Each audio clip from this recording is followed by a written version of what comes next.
Sangley Farms is a certified organic specialty vegetable operation. Our focus and foundation is to provide local community members with sustainable food.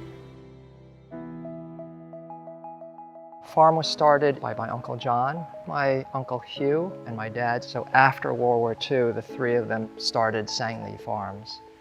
Even in this location, over the 33 years, our markets change drastically. It went from being worthwhile to do wholesale truck farming, but it got to the point where we were losing money on any trailer load that we were sending into the city.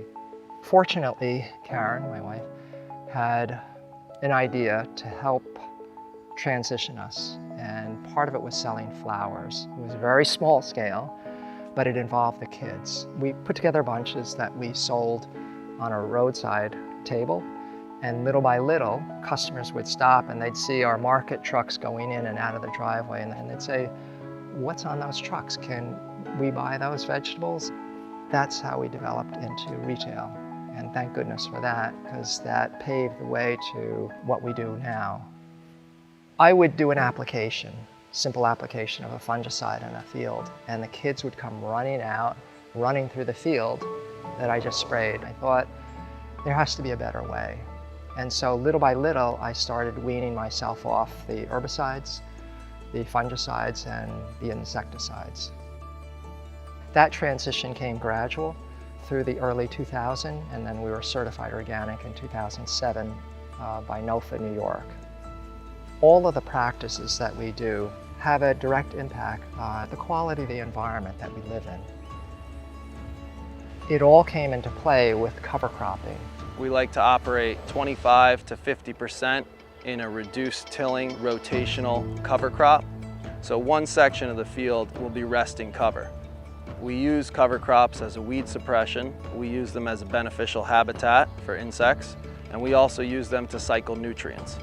So having them rest off of production gives them a chance to be renovated, which takes time. In order to break some of the generational habits of certain perennial weeds or certain annual weeds and certain annual insects, we've seen that a summer cover crop can really help heal the land. What this farm does differently is they allow their soils to rest, and they incorporate crops that will bring nutrients back into their soils. They just do things in a more natural way, a more land-loving way. One of the mixes I designed this year is designed as a semi-perennial cover. And so I'll use this clover safflower mix on the headlands. I'll use it in between plastic rows.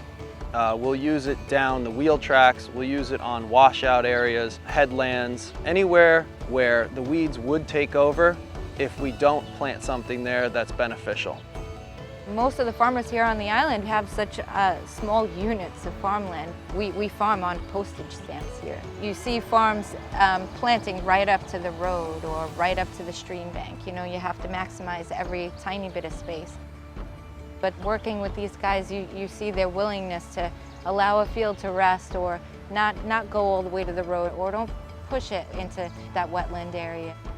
We utilize buffer zones to help stop spray drift, and also to give us a buffer for beneficials. We use these buffers as a habitat for some of the beneficial and overwintered insects, and those items and those plants and those species of insects can help protect the field. We like to use a balance of wildlife in order to create a systematic approach so that our entire farm is within this organic system. We've begun implementing some very practical and really innovative irrigation techniques, and one of them is drip irrigation. Not only does the drip irrigation use less water, but it creates less disease and also less competition from weed plants. When we use drip irrigation, we're using less gallons per minute for each crop that we grow. To be truthful, farming as a whole is very challenging, but we're living proof so far that it can be sustainable. I believe if we stay consistent with that mission to be environmentally friendly, we'll find innovative approaches and new ways to continue farming while also taking better care of the land.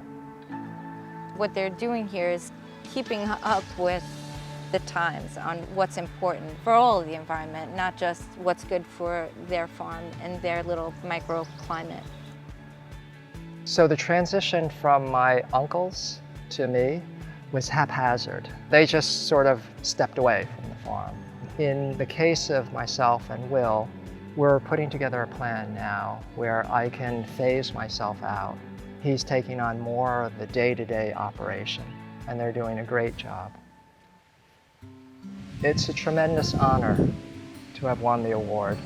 And I guess it's validation too for some of the practices that we've been doing for many years. It's really nice to be recognized, and it's really nice that other people care. It helps reinforce what we're doing and how we're doing it. They stand out to me because they'll call for technical assistance or come check out this field I have and what can we do with this space or how could we make this better? It's a partnership. It's working together for the greater good and keeping the land sustainable and the farm growing. It's part of the mission of Sangley Farms to help people become more environmentally conscious. And one of the ways we do it at Sangley Farms is within relation to people's food. They become more attached to their environment and the effects that they have on the environment.